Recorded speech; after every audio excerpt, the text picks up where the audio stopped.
Jai Guru, I am Amalendu Chatterjee. I am an ex-associate professor and a SPR. I do discuss religious or spiritual or related topics as far as my little knowledge goes. Do subscribe to this channel of mine, namely Anukul Kotha, and also share if you like my deliberation. Now today I would like to chant first 10 slokas of the second chapter of Srimad Bhagavad Gita, and I will try later on to explain those slokas. Now let me chant at first. Atho ditiyodhayaho Sanjaya vacha tam tatha kripaya bishtam osru purna kulekshanam Visidantam idam vakam uvacha madhusudanaho Sri Bhagavan uvacha kutastva kasmalam idam vishame samapasthitam anarja justam asargam akiriti karamorjuna Klaibam masmagama partha naitattayupapaddate Khudram hridayadorballam taktva tishto parantapo Arjuna uvacha katham bhishmamaham sankhe dranancha madhusudana Ishubhi Pratijotsami pujar havari sudana Guru nahatvahi mahanubhavan Sreyo bhuktum bhukshamapi holoke Hattartha kamastu guru nihoibo Bhunjiyo bhogan rudhira pradigdhan Nachaitad vidmaho kataranno goriyo Jadba jayemo jadiba no jayehu Janevo hattana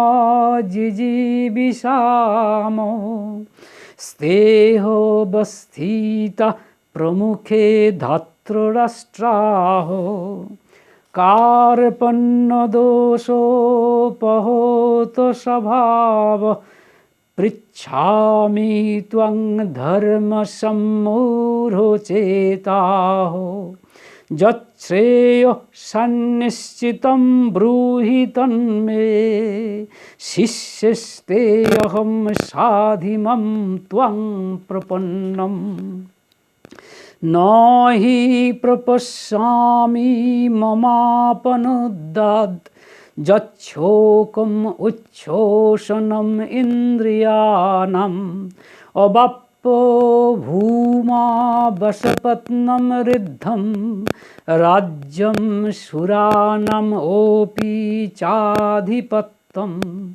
Sanjaya uvacha Evam uktva rishikesham gurakesha parantapo najatso iti gobindam uktva tusnim babhuvaho Tomuvacho rishikesha prahosanniva bharata senayor ubhayor madhye Visidantam idam vachaho. So these are the 10 slokas of the second chapter of Srimad Bhagavad Gita.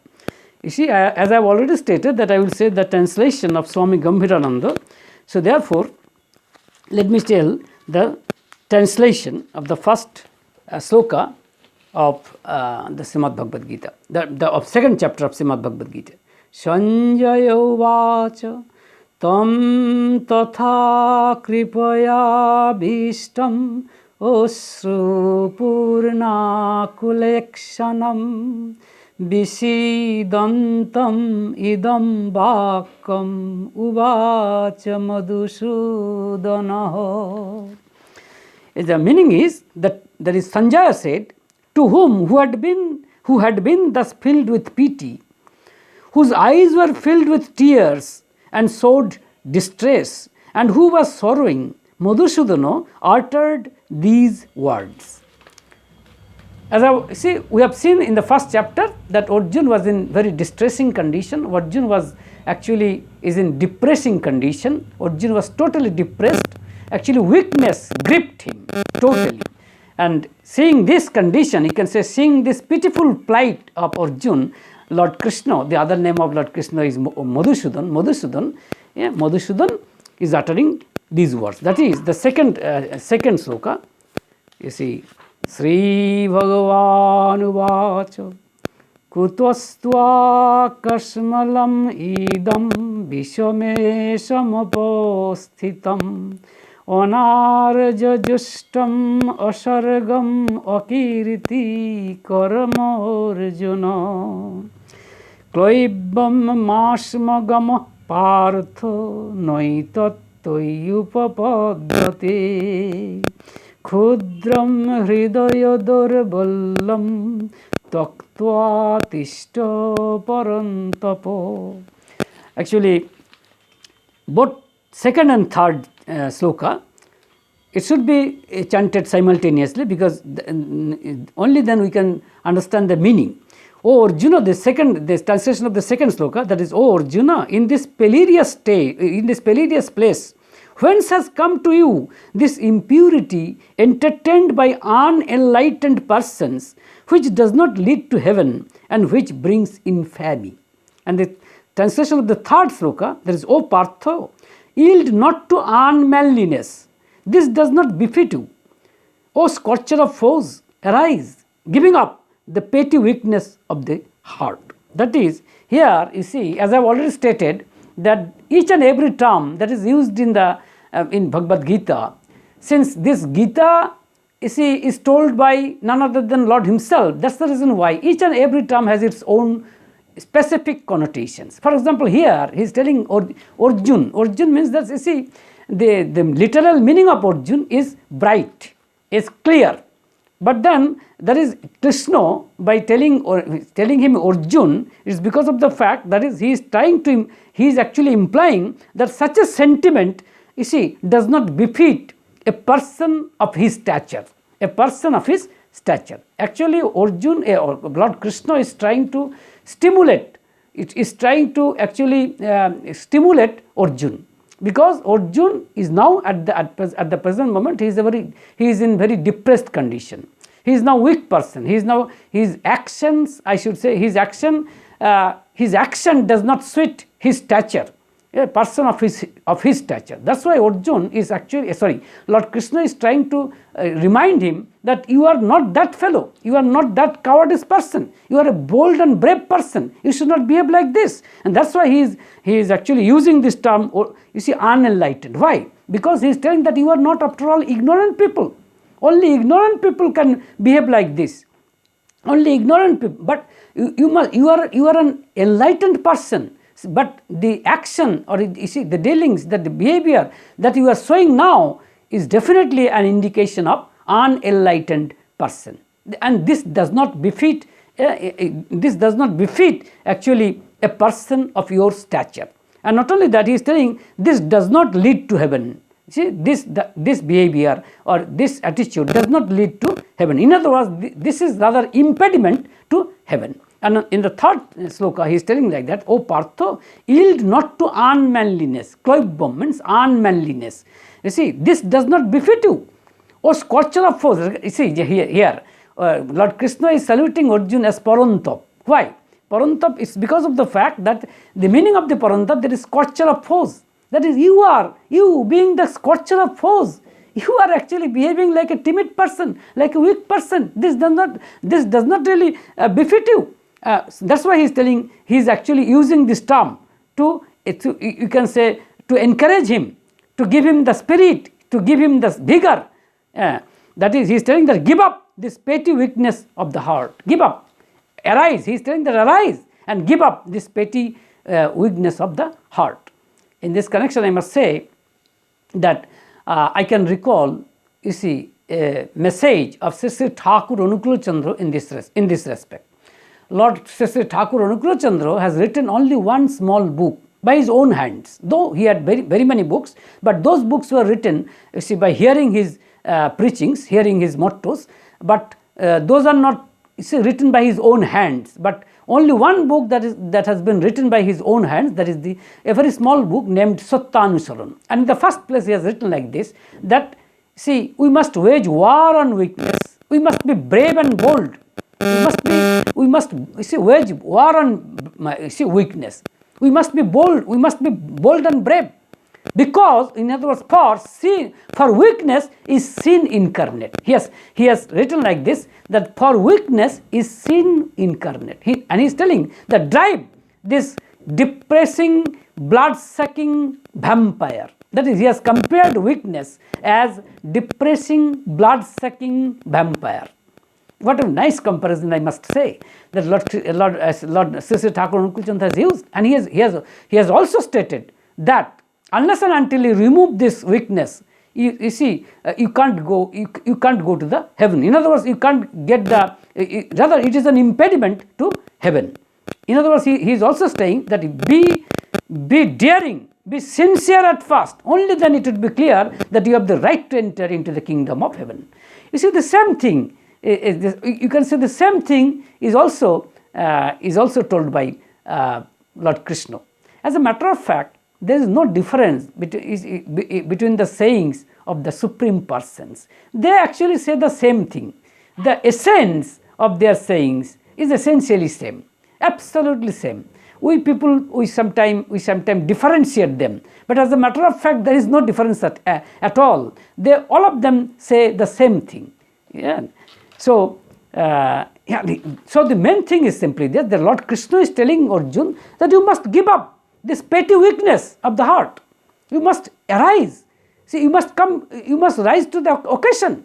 As in if I may say in cricketing language, it's like this, that when you see, when you see, let's say a score is, let's say 130/7 in Test cricket, for example, in Test cricket, and then a batsman, let's say then a batsman has come and he is actually batting very nicely and without fear and without any dogma, and he's playing fluently, he's playing actually clearly, he's actually playing like this. Then we say that yes, this person has come to he has risen to the occasion.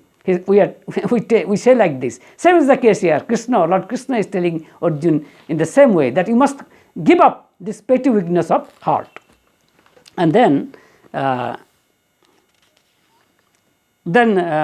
fourth sloka. Arjuna uvacha katham bhishmamaham sankhe dranancha madhusudana ishubhi pratijat sami pujar havari sudana. Arjuna is still pleading like this. The translation is, Arjuna said, O Madhusudana, O destroyer of enemies, how can I fight with arrows in battle against Bhishma and Drona, who are worthy of adoration? He is still pleading like this. That is, how can I fight against my masters, that is Bhishma and Drona, who are worthy of adoration? He is actually using this term adoration. Pujar havari, that is, they are the persons to be worshipped with flowers. So how can I fight them with arrows?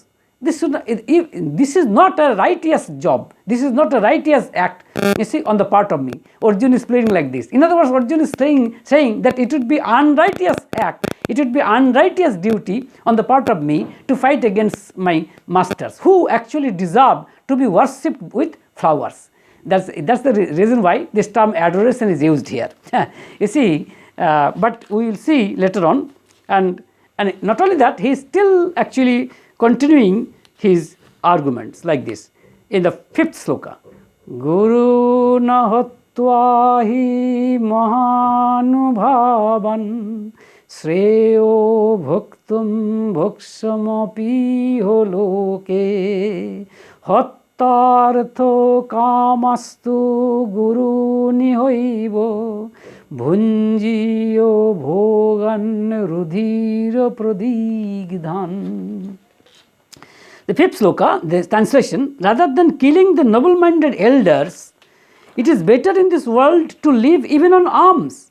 But by killing the elders, we shall only be enjoying here the pleasures of wealth and desirable things drenched in blood. He is telling like this. Just see, Arjun, since he is in depressed condition, he is a completely depressed person now. He is a very weak person now. He is behaving like a cowardice person. That's the reason why he has even forgotten his own virtue. And he is telling that it is better to live in this world on alms. Just see, live in this world. You see, live on alms is a profession, or it is a behavior. Or you can say it is an act. It is suited for Vipra Varna. It's not suited for Kshatriya Varna. Not at all. But in other words, when Arjuna is telling that it is better to live in this world, better to live in this world, to live even on alms, that means he is snatching the profession of the other Varnas. So by saying this, he is actually doing the sin, because he is actually trying to snatching the profession of other Varnas. Because this profession is earmarked only for Vipra Varna. But being Kshatriya, Arjuna is telling that it is better to live on alms, rather than killing the noble-minded elders. Just see, and here again, he is telling that noble-minded elders. And he is telling that yes, the Dronacharya, Bhishma, they are greedy for wealth. That's true. But though they are greedy for wealth, but still they are noble-minded people. So we should not fight against them. This is the flimsy reason of Arjuna.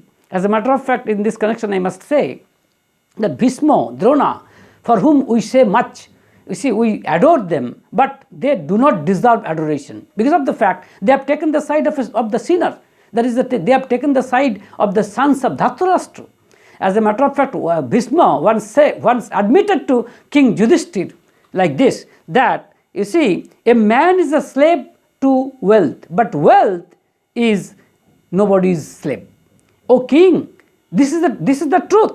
Bhishma is saying like that this is the truth, and hence I am under obligation to the Kauravas. That is, Bhishma is telling that why I have taken the side of the sons of Dhritarashtra, because of the fact, since I am enjoying the wealth of Kauravas, that's why I have obligation towards them. This is definitely a flimsy reason, and by saying this, Bhishma is doing a very wrong deeds, and this is definitely a sinful act. This is definitely a sinful statement. This is definitely an unbecoming statement of a person like Bhishma. Same is true for Dronacharya also. So therefore, they do not deserve for adoration. But Arjuna is telling something just opposite, and Arjuna is telling this is not better. It is better not to fight against them. And then in the sixth sloka, Nachaitad vidmaho kataranno goriyo jadba jayemo jadiba no jayeuhu janevo hatvana jijivishamo steho basthita pramukhe dhatrashtraho. He is still telling that we do not know this, as well as to which is the better for us, and whether we shall win or whether they shall conquer us. Those very sons of Dhritarashtra, by killing whom we do not wish to live, stand in confrontation.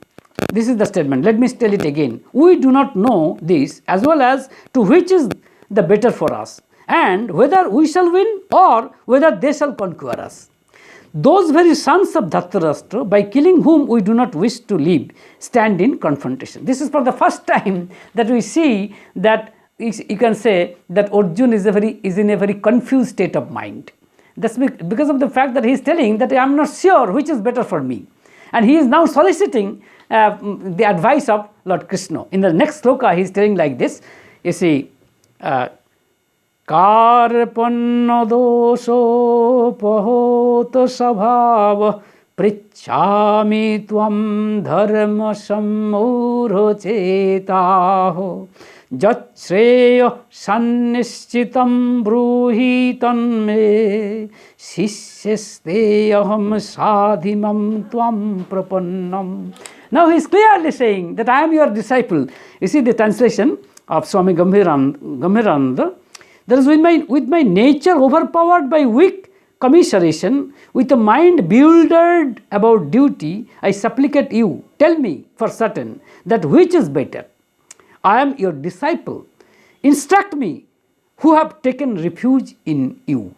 You see, let me tell it again. With my nature overpowered by weak commiseration, with a mind bewildered about duty, I supplicate you. Tell me for certain that which is better. I am your disciple. Instruct me, who have taken refuge in you.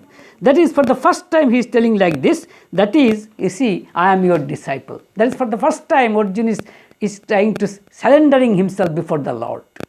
And this is definitely better, I should say. When a person surrenders, then you see, Lord will show us the way. Now, for the first time, see, we have seen that Arjuna is in completely confused state of mind, and he is now telling that I am your disciple. Tell me which is best for me, or you can say which is best for us, and instruct me which is better for us. And see, telling this, actually Arjuna is now for the first time is actually surrendering before him, and by using the term that I am your disciple. Sisasteham sadhimam prapannam. You see, and then in the 8th sloka, it is stated like that. Nahi prapaswami mamapanuddat jachokam uchchoshanam indriyanam abappo bhuma basapatnam riddham rajyam suranam opi chadhipattam. Now he is telling like this. That is, you see, 8th sloka.